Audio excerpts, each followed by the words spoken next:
Bem-vindos à série Evangelho e Espiritismo, Caminhos de Amor e Felicidade, com a participação do professor Marcos de Mário, do Rio de Janeiro. Através de episódios com média de 30 minutos, temos apresentado aqui toda quarta-feira e depois disponível, que fica nos diversos canais de YouTube, estudos do livro Roteiro de Emmanuel, o espírito que amparou a mediunidade de Chico Xavier. Alcançamos hoje o capítulo 30 do livro Roteiro, episódio 31. Queremos agradecer pela sua presença e, naturalmente, do professor Marcos de Mário. Bem-vindo, Marcos. Muito obrigado, Orson. Prazer estar com você, com os nossos telespectadores, para darmos continuidade ao estudo dessa obra magnífica do espírito Emmanuel, e que o nosso querido Chico Xavier, com seu trabalho amoroso, pôde nos trazer através da sua mediunidade. Vamos, então, a mais um estudo. Pois é, Marcos. O livro é realmente uma pérola, é um patrimônio cultural, doutrinário, instrutivo extraordinário. Nós já temos disponíveis para vocês os 29 capítulos anteriores, mais a apresentação do livro. E atingimos hoje o capítulo número 30, com o significativo nome de renovação. Marcos, a palavra renovação, ela traz muita coisa no seu contexto, né? Considerando a necessidade que todos nós temos de nos melhorarmos. Renovar valores, renovar pensamentos, renovar comportamentos, atitudes, acima de tudo, visando a nossa espiritualização, o nosso progresso rumo à perfeição, porque o Espiritismo nos deixa muito claro isso, Orson, que nós somos destinados por Deus para chegar à perfeição. Mas se não nos renovarmos intimamente, nós não vamos conseguir renovar também o exterior. Ou seja, se eu não me renovo, e aqui do ponto de vista moral, porque essa é a essência, eu não vou conseguir renovar a sociedade, a própria humanidade. Então, realmente, essa palavra nos leva a vários entendimentos e muito importantes. Muito bem. Sabe, Marcos, que hoje de manhã eu li também do Emmanuel em outro livro que se chama Escrínio de Luz, publicado aqui pela Casa Editora Clarim, o capítulo Minutos de Deus. E neste capítulo fabuloso, o mesmo Emmanuel, ele vai dizer que todos nós vivemos assoberbados de preocupações, de ansiedades, de dúvidas, de trabalhos materiais, de providências materiais diariamente. Você levanta-se da cama e já tem que cuidar da própria higiene pessoal. É uma série de questões que se estendem durante todo o dia, alimentação, transporte, etc, etc, etc. Inclusive as providências burocráticas que a legislação exige. E ele diz que, ao mesmo tempo em que dedicamos minutos e horas às providências materiais que são necessárias, ele convida o leitor, o estudioso espírita que está nesse caminho de renovação, a dedicar alguns minutos para voltar-se a Deus. E esta renovação de voltar-se para Deus, segundo a sua apreciação belíssima, situa o ser humano, o espírito encarnado, a procurar usar de valores da gentileza, da solidariedade, da atenção que se possa dar a alguém, do cuidado uns com os outros, porque isso vai fazer com que o espírito progrida gradativamente nos valores eternos da criatura humana.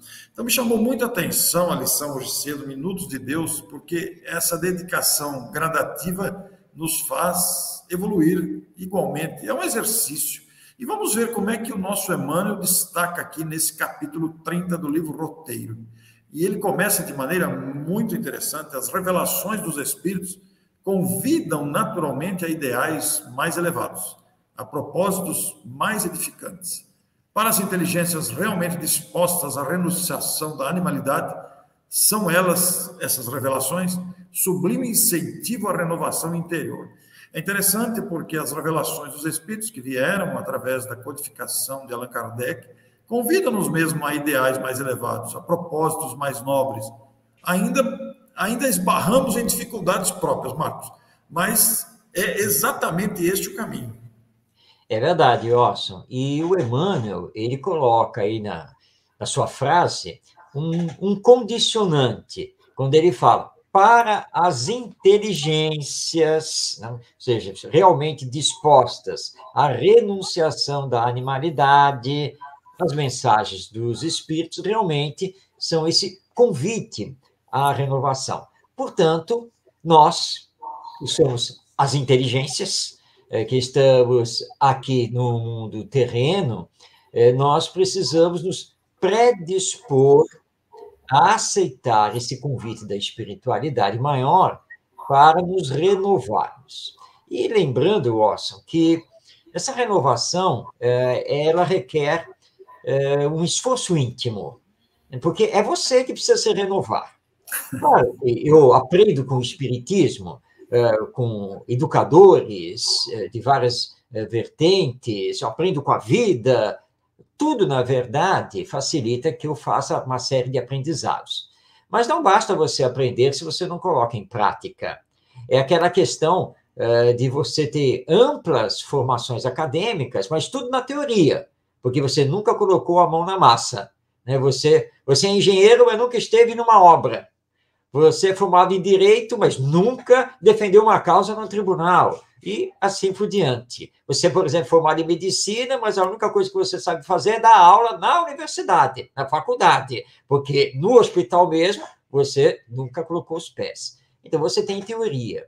Em espiritismo é a mesma coisa, né? Você precisa deixar que esse convite da espiritualidade amiga, que começou lá em O Livro dos Espíritos, realmente penetre em você, e você, com esse convite, que são as revelações dos espíritos a respeito da lei divina, da vida, de nós termos que chegar à perfeição, começarmos a colocar isso em prática e, obviamente, vamos ter que começar a nos renovar. Então, renovar os nossos valores de vida, renovar os nossos ideais, renovar os nossos pensamentos, renovar as nossas ações e assim por diante.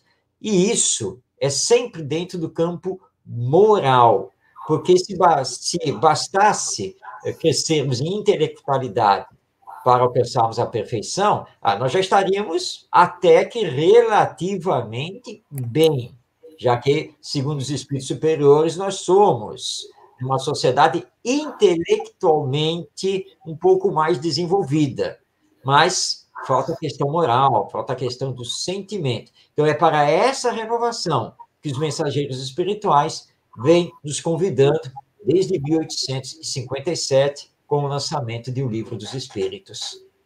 O Marcos, o Emmanuel faz aqui uma comparação muito inteligente na sequência do texto dentro do capítulo, né? Comparando a Mata Virgem, que precisa ser desbravada pela civilização para a construção das cidades, as redes de esgoto e de água, e mesmo a pavimentação das ruas, etc. e tal. Exige esforço. Exige disciplina, exige constância. Imagine você, uma cidade que vai ser erguida, os muros, as casas, as instalações todas, que a rede de esgoto, a rede de água, fiação elétrica, etc. E diz ele, compara, né, que com o espírito é a mesma coisa, é exatamente o que o Marcos acaba de dizer. Né? Exige esforço, exige treinamento. Você citou aí o exemplo do médico formado em medicina e que dá aula na universidade, mas nunca enfrentou, por exemplo, um hospital com a sua correria, com os atropelos próprios dos atendimentos de emergência, dos acidentados que chegam, da fila de crianças com febre, de idosos desamparados que são trazidos. Quer dizer, é um sufoco da mão na massa mesmo. Então, não tem outro jeito. A gente tem que enfrentar as nossas próprias deficiências morais e tentar renovar-se. Esse tentar é um esforço repetitivo, é um esforço permanente, a cada instante, a cada dia, a cada momento, porque se a gente olhar para a gente mesmo, a gente vai notar aí as florestas do egoísmo erguidas, os muros da vaidade ainda presentes e orgulho, por aí vai. Precisamos renovar esses aspectos, esses ambientes. E é bom pegar essa citação do Emmanuel, esse exemplo que ele deu da construção de uma cidade, que requer sempre um projeto. Então, renovação íntima é também um projeto, é um projeto de vida. E, claro, nós sabemos, né, Orson, você não começa construindo, fazendo ao mesmo tempo o alicerce, a parede e o teto. Não dá. Você não vai conseguir fazer essa casa desse jeito. Você sabe que tem que ir por etapas. A renovação íntima é a mesma coisa. Mas como eu vou fazer esse projeto?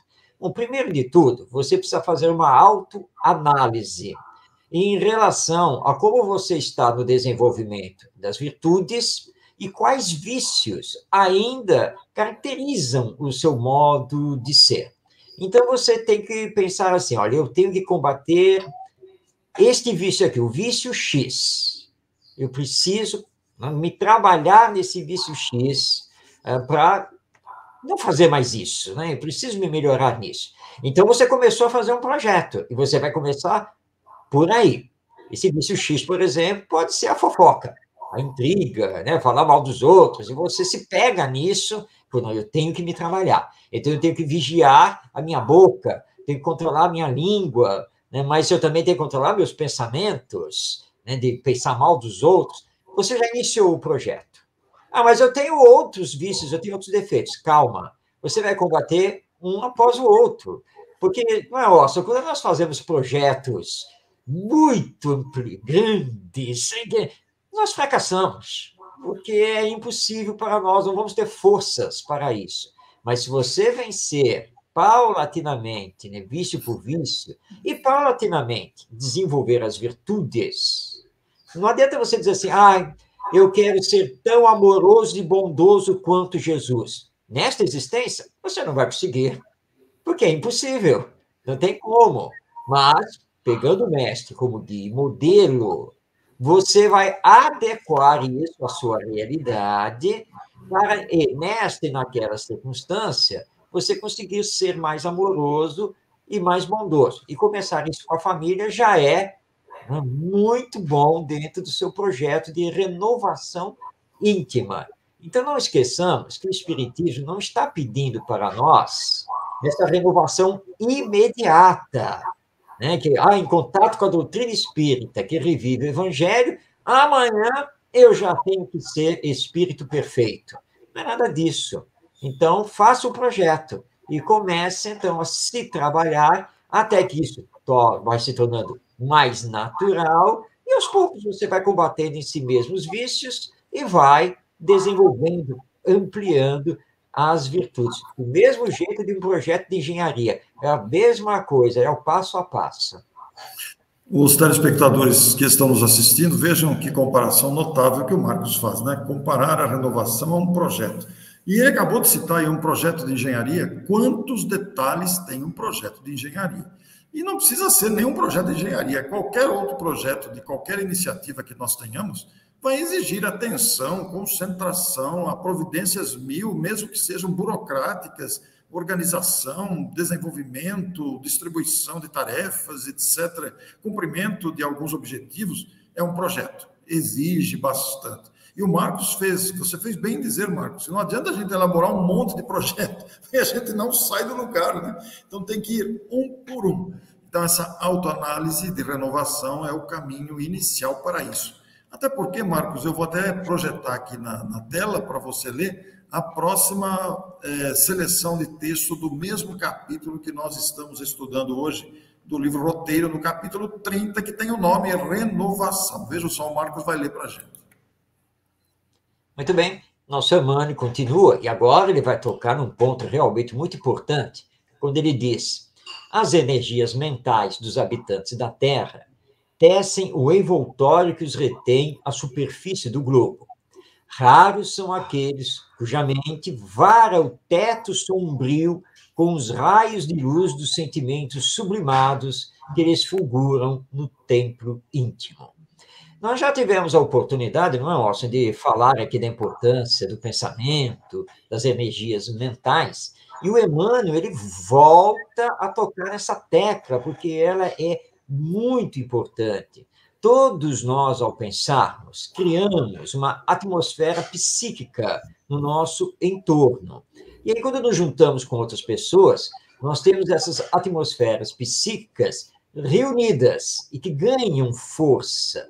Então, na medida em que as nossas energias mentais não se sublimam com o sentimento, nós mantemos a própria humanidade, todo o planeta terreno, envolto numa atmosfera psíquica, espiritual negativa, desequilibrada. É claro que nós nos encantamos quando vemos as imagens das sondas espaciais, quando elas tiram foto aqui do planeta, nosso planeta azul. E realmente, lá de cima, ele é lindo, fisicamente falando. Mas se olhássemos, né, se pudéssemos fotografar a atmosfera psíquica, mental do planeta, acho que não seria uma foto das mais agradáveis, porque muitos de nós ainda mantemos pensamentos em completo desalinho, pensamentos de ódio, de revolta, de vingança, com emoções ainda muito baixas, sensuais, ainda pensamentos de violência. Então, o Emmanuel está aí nos chamando a atenção. Olha, os nossos pensamentos precisam varar isso, eles precisam ir para a luz. Bem, como eu faço isso? Tem que começar a pensar no bem, começar a pensar no amor ao próximo, no perdão, começar a pensar na caridade. E aí nós vamos mudar as nossas energias mentais, vamos mudar a nossa ambiência psíquica e os nossos raios mentais. Vão começar a realizar uma atmosfera muito melhor. E, claro, nós sabemos que pela lei de sintonia, aí vamos atrair bons espíritos para estarem conosco e não vamos mais dar brechas para que os espíritos inferiores nos influenciem. Então, entramos agora no capítulo da renovação dos mais importantes, que é a renovação mental, a renovação dos nossos pensamentos. Sabemos que não é fácil, né, Orson? Mas essa tem que ser a nossa luta diária, controlar os pensamentos. Pois é, muito boa lembrança. Se pudéssemos observar o planeta além da aparência física, eu tenho a impressão, Marcos, que a gente sentiria vergonha se a gente pudesse ver, porque os pensamentos de discórdia, de disputa, os pensamentos de maledicência e de maldade, eles ainda imperam na convivência humana, né? Então, você imagina o que isso causa. Você começou a sua fala referindo-se a outros episódios em que o próprio Emmanuel, neste mesmo livro, fala do poder e do alcance do pensamento. Em episódios anteriores falamos sobre isso. Não é difícil a gente imaginar que isso cria uma atmosfera densa, difícil, que atinge a todos os integrantes do planeta, porque vamos absorvendo essa energia deletéria criada pelos nossos próprios pensamentos. Em última análise, Marcos, nós somos os responsáveis por tudo isso. Ah, sem dúvida, claro, né? Porque a responsabilidade dessa atmosfera mental, psíquica, não é de Deus, também não é de Jesus. A responsabilidade é nossa, individual e no coletivo ao qual nós pertencemos. Por isso que nós, espíritas, precisamos nos trabalhar e ter equilíbrio. Nós somos seguidores do Mestre Jesus, somos cristãos. Ora, então, com ele, nós precisamos sublimar os nossos pensamentos. Então, muito cuidado com a revolta, muito cuidado com o chamado falar sem pensar, pensamentos maldosos, tudo isso daí, tudo é energia. E vai atingindo os outros e vai aglutinando essa atmosfera que os espíritos inferiores acabam se aproveitando e adensando mais ainda. Então, a nossa responsabilidade individual é muito grande. Pois é, esse capítulo é muito oportuno para a época que nós estamos vivendo, porque normalmente costumamos reclamar da vida, das dificuldades, do momento presente, do momento brasileiro, costumamos reclamar de tudo, mas esse estado geral, ele é resultado do estado individual somado da maioria. Claro que no planeta existem pessoas responsáveis, pessoas conscientes, que criam em torno de si um ambiente de harmonia, de equilíbrio, de bem-estar. Mas predomina entre nós ainda o lado negativo da personalidade, requerendo mudanças e renovação. Agora, Marcos, nós temos com o Espiritismo, a demonstração inequívoca da imortalidade da alma. E é isso que o Emmanuel coloca aqui no destaque do texto que nós vamos projetar, e vou pedir para o Marcos ler novamente para a gente esse destaque dado por Emmanuel a uma realidade que nós já constatamos com a doutrina espírita e fazemos dessa constatação objeto de estudos em nossas reuniões, em nossas palestras, nossos livros, nossos textos, como está acontecendo agora. Nós fazemos uma live estudando o livro Roteiro, que é fruto da constatação da sobrevivência, e por isso sentimos a necessidade de nos renovarmos. Muito bem, vamos então a mais um destaque aqui do texto do Emmanuel, e ele está nos dizendo: com a demonstração da sobrevivência da alma, porém, a consciência humana adquire domínio sobre as trevas do instinto, controlando a corrente dos desejos e dos impulsos, soerguendo as aspirações da criatura para níveis mais altos.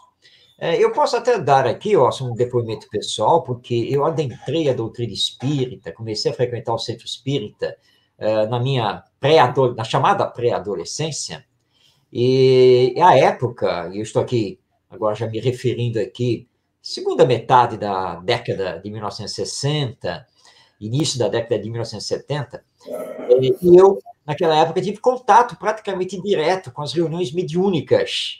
Aí alguém deve estar dizendo, adolescente, você já estava dentro da reunião mediúnica, mas é que a realidade na época era outra. A Casa Espírita tinha as reuniões mediúnicas abertas. Claro que depois isso daí foi solucionado, porque nós sabemos que a mediunidade não é espetáculo público. E eu tive o contato, então, com os espíritos, com as suas mensagens, seus diálogos, desde cedo. E, ao mesmo tempo, com a literatura espírita, já que eu gostava muito de ler e mergulhei avidamente na leitura dos livros espíritas, e começando pelos clássicos. Eu comecei lendo logo Kardec, Ernesto Bozano, Leon Denis, Gabriel Delany e assim por diante. Então, a imortalidade da alma foi uma coisa que eu constatei na prática e na teoria. Na prática, porque, embora eu fosse adolescente, eu já conversava com os espíritos de uma forma normal, através dos médiuns, e, na teoria, com o estudo. E essa imortalidade da alma é que começou a me levar realmente a ter ideais maiores de vida, naquela empolgação com a própria doutrina espírita e a sua mensagem. Claro que isso não me tornou, ao longo do tempo, um santo. Ninguém imagina que o Marcos Demário vai desencarnar e já vai ficar do lado direito de Jesus. Muito longe para uma coisa dessas. Mas, apesar dos tropeços, dos percalços, porque ainda carrega diversas imperfeições, mas eu vivo tentando colocar em prática. Gente, eu usei aqui o termo tentando, porque não quer dizer que eu já consegui. Tentando colocar em prática o vigiar e orar. De vez em quando, quase sempre, eu escorrego no vigiar, mas é assim mesmo dentro do projeto. E aí você se pega, não pode ter esse pensamento, que é isso, né? E aí você vai e começa de novo, porque é assim, né? Entre erros e acertos, nós vamos, então, paulatinamente nos renovando e sempre lembrando essa imortalidade da alma. Olha, eu sou uma alma imortal. A vida continua depois da morte. Os que estão do outro lado da vida vêm até nós, né, para nos convidar, para conversar, para alicerçar nossa fé. Então, eu tenho que fazer disso o meu ideal de vida e estar preparado para isso e sentir isso. Claro que o dia a dia, como você bem lembrou no início, Ócio, de vez em quando nos abafa isso. Aí você passa o dia, faz isso e faz aquilo, e não sei o quê, preocupado com isso, e paga a conta, e não sei o quê. Daqui a pouco, quando você lembra assim, gente, hoje eu levantei tão preocupado com a minha agenda, não fiz a prece. Isso acontece. Acontece realmente. Mas tudo bem. Lembrou? Para. Não? Se põe naquele estado um pouco mais meditativo, faz a sua oração, e começa a retomar, então, a sua vida, mas cuidado com o ritmo, né? Porque as coisas materiais, claro, são importantes, precisam ser resolvidas, mas nós temos o lado espiritual que não pode ser deixado de lado. Então, vamos nos trabalhar, continuar a se trabalhar para conseguir atingir os objetivos do nosso projeto de vida, que é a nossa transformação moral. Pois é, eu quero até indicar aquela referência que eu fiz no começo da nossa conversa, indicar ao telespectador, digite aí no Google os Minutos de Deus, Emmanuel, você vai se deparar com uma mensagem belíssima. E o que o Marcos está falando, né? Este controle da corrente de desejos, impulsos, até que adquira domínio sobre as trevas do instinto que ainda está em nós, é o desafio diário. Opa, eu não posso, não devo pensar isso, não é bom para mim, né? Então, aí está realmente um programa, um projeto de vida. E no último parágrafo do capítulo que nós estamos estudando, nós vamos encontrar quem acorda, esse acorda é o despertar para a nova realidade de renovação. Converte-se num ponto de luz no cerro denso da humanidade, passando a produzir fluidos ou forças de regeneração e redenção, iluminando o plano mental da Terra para a conquista da vida cósmica no grande futuro. Aí cabe uma pergunta que podemos fazer para nós mesmos, né? Eu sou aquele que está despertando, acordado, ou ainda estou sonolento?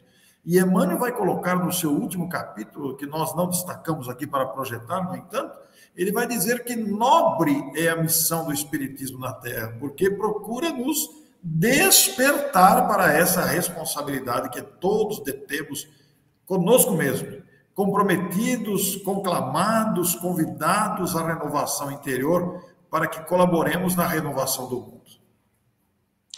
Todos nós estamos com um convite e todos nós temos as forças necessárias para a nossa regeneração e redenção, que são as forças divinas que Deus nos entrega desde o ato da criação e que estamos desenvolvendo passo a passo. Agora, nós temos realmente que acordar.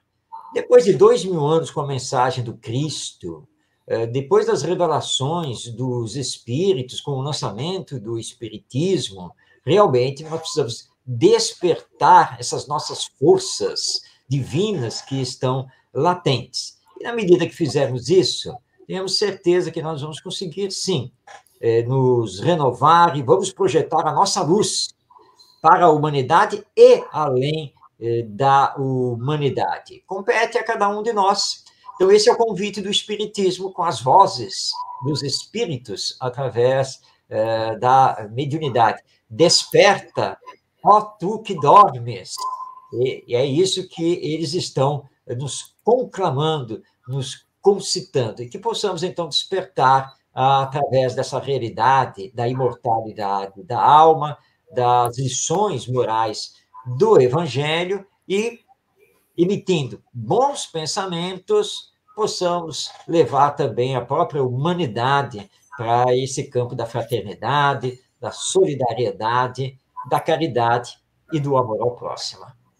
A vida é uma grande universidade, né? Um grande aprendizado. E o Espiritismo aí é uma das matérias lecionadas para que aprendamos a viver. Na próxima semana, no próximo episódio, nós vamos para o capítulo 31, Desajuste Aparente. Nós estamos quase concluindo o livro, são 40 episódios, são 40 capítulos, serão 41 episódios, incluindo a apresentação. Então, nós agradecemos a sua presença, a sua participação nessa série de episódios Evangelho e Espiritismo, Caminhos de Amor e Felicidade.